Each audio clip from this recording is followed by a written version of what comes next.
ओम शांति। 6 जनवरी 2025। सुनते हैं आज की साकार मुरली। शिव भगवान वाच।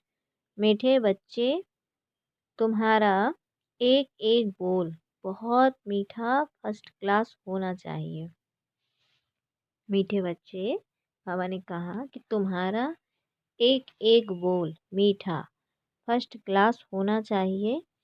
जैसे बाप दुख हरता सुख करता है, ऐसे बाप समान सबको सुख दो। जैसे बाप दुख हरता सुख करता है, बाबा कहते हैं बच्चे ऐसे बाप समान सबको सुख दो। आज का प्रश्न है, लौकिक मित्र संबंधियों को ज्ञान देने की युक्ति क्या है?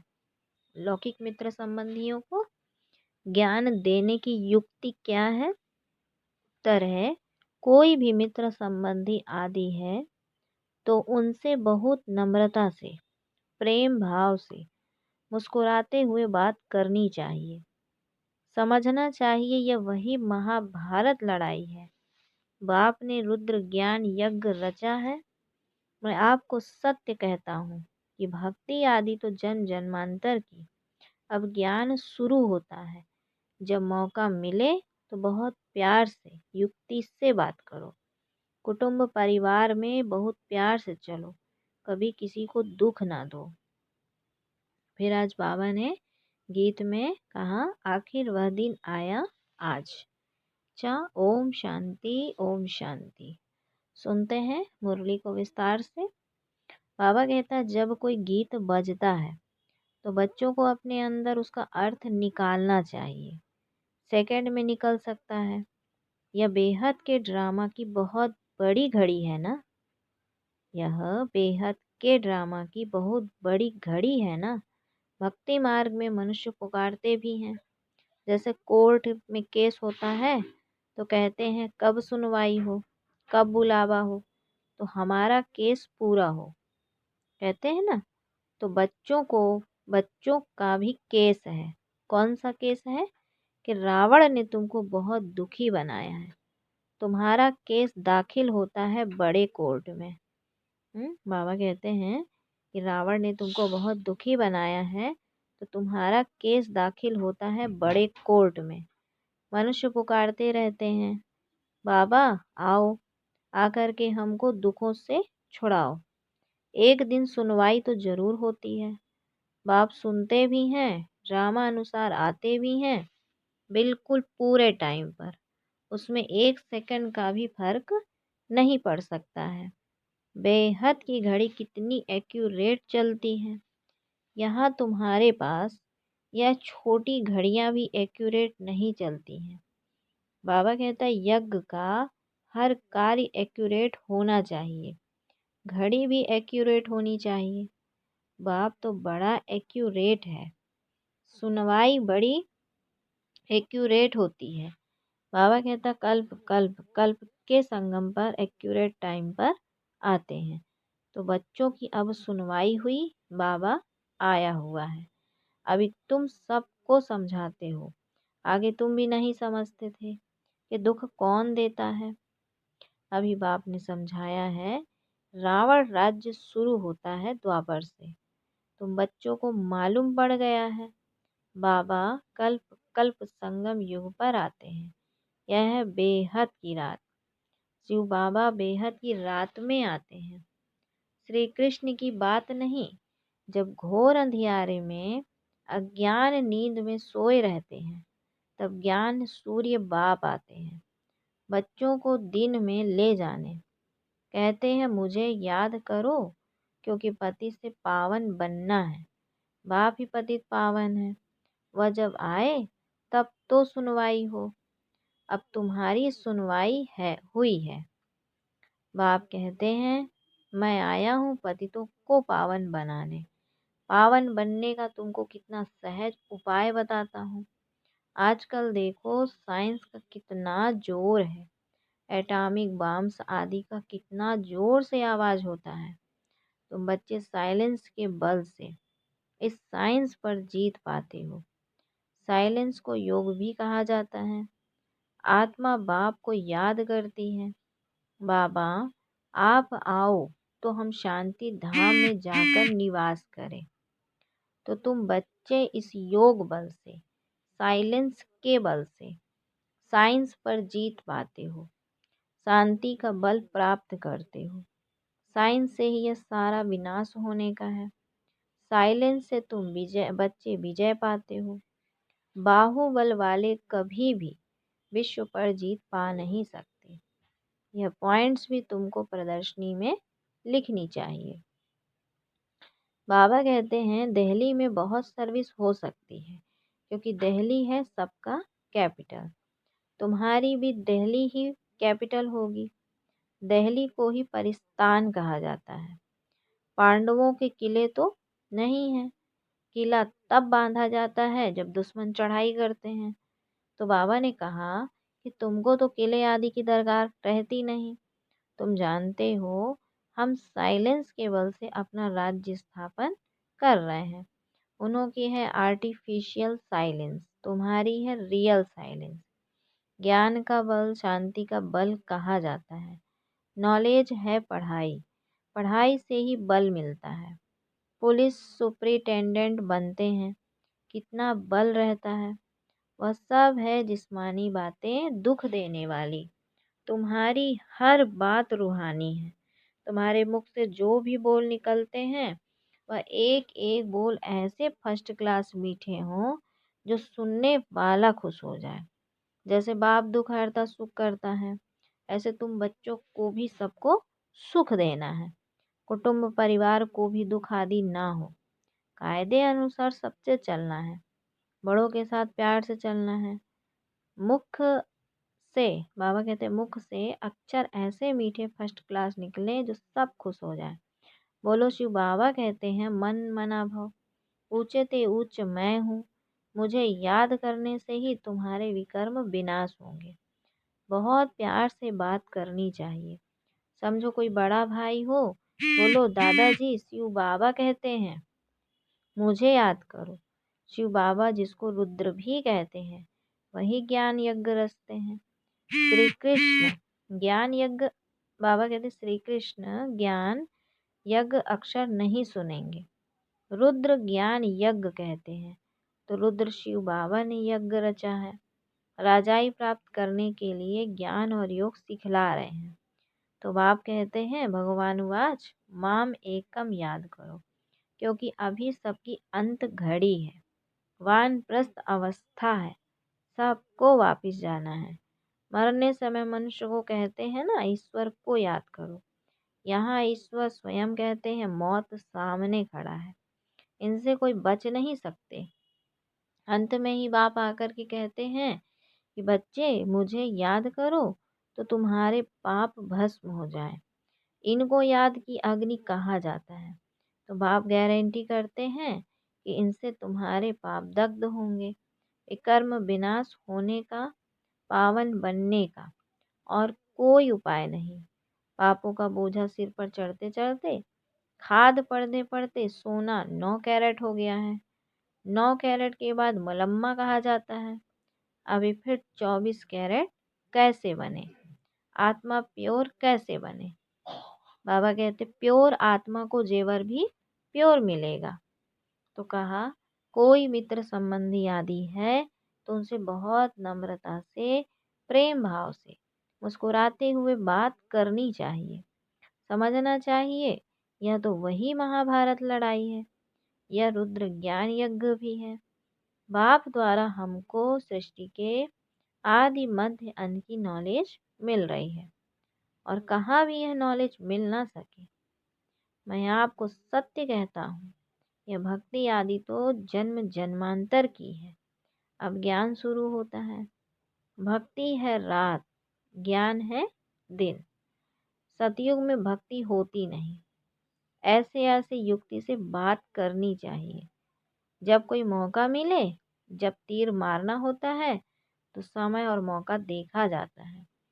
ज्ञान देने की भी बड़ी युक्ति चाहिए। बाप युक्तियाँ तो सबके लिए बताते रहते हैं। पवित्रता तो बड़ी अच्छी है। यह लक्ष्मी नारायण हमारे बड़े पूज्य है ना। पूज्य पावन फिर पुजारी पतित बने। बाबा कहते हैं पूज्य पावन फिर पतित पुजारी बने। पावन की पतित बैठ पूजा करे, यह तो शोभता नहीं। कई तो पावन की पतित बैठ पूजा करे, यह तो शोभता नहीं। कई तो पति से दूर भागते हैं। वल्लभाचारी कभी पाँव को छूने नहीं देते, समझते हैं यह छीछी मनुष्य हैं। तो मंदिरों में भी हमेशा ब्राह्मण को ही मूर्ति छूने का अलाउ रहता है। शूद्र मनुष्य अंदर जाकर छू ना सके, तो वहाँ ब्राह्मण लोग ही उनको स्नान आदि कराते हैं और कोई को जाने नहीं देते। फर्क तो है ना। अब वे तो हैं कुख वंशावली ब्राह्मण, तुम हो मुख वंशावली सच्चे ब्राह्मण। तुम उन ब्राह्मणों को अच्छा समझा सकते हो कि ब्राह्मण दो प्रकार के होते हैं। एक तो है प्रजापिता ब्रह्मा मुख वंशावली और दूसरे हैं कुख वंशावली। ब्रह्मा के मुख वंशावली ब्राह्मण है ऊंचे ते ऊंची चोटी, यज्ञ रचते हैं तो भी ब्राह्मणों को मुकर्रर किया जाता है। बाबा ने कहा यह फिर है ज्ञान यज्ञ। ब्राह्मणों को ज्ञान मिलता है जो फिर देवता बनते हैं। वर्ण भी समझाए गए हैं। जो सर्विसेबल बच्चे होंगे उन्हें सर्विस का सदैव शौक रहेगा। कहाँ प्रदर्शनी होगी तो झट सर्विस पर भागेंगे। हम जाकर ऐसी ऐसी पॉइंट समझाएं। प्रदर्शनी में तो प्रजा बनने का विहंग मार्ग है। आपे ही ढेर के ढेर आ जाते हैं। तो समझाने वाले भी अच्छे होने चाहिए। हाँ, अगर कोई ने पूरा नहीं समझाया तो कहेंगे बीके के पास यही ज्ञान है। डिससर्विस हो जाती है। प्रदर्शनी में एक ऐसा चुस्त हो जो समझाने वाले गाइड्स को देखता रहे। कोई बड़ा आदमी है तो उनको समझाने वाला भी ऐसा अच्छा देना चाहिए। कम समझाने वाले को हटा देना चाहिए। सुपरवाइज करने पर एक अच्छा होना चाहिए। तुमको तो महात्माओं को भी बुलाना है। तुम सिर्फ बतलाते हो कि बाबा ऐसा कहते हैं। वह ऊंचे से ऊंचा भगवान है, वही रचयिता बाप है, बाकी सब है उनकी रचना। वर्षा बाप से मिलेगा, भाई भाई को वर्षा क्या देगा। कोई भी सुखधाम का वर्षा दे ना सके। वर्षा देते ही हैं एक बाप। सर्व का सद्गति करने वाला एक ही बाप है, उनको याद करना है। बाबा खुद आकर गोल्डन एज बनाते हैं, ब्रह्मातन से स्वर्ग स्थापन करते हैं, शिव जयंती मनाते भी हैं, परंतु वह क्या करते हैं यह सब मनुष्य भूल गए हैं। शिव बाबा ही आकर राजयोग सिखलाए वर्षा देते हैं। 5000 वर्ष पहले भारत स्वर्ग था।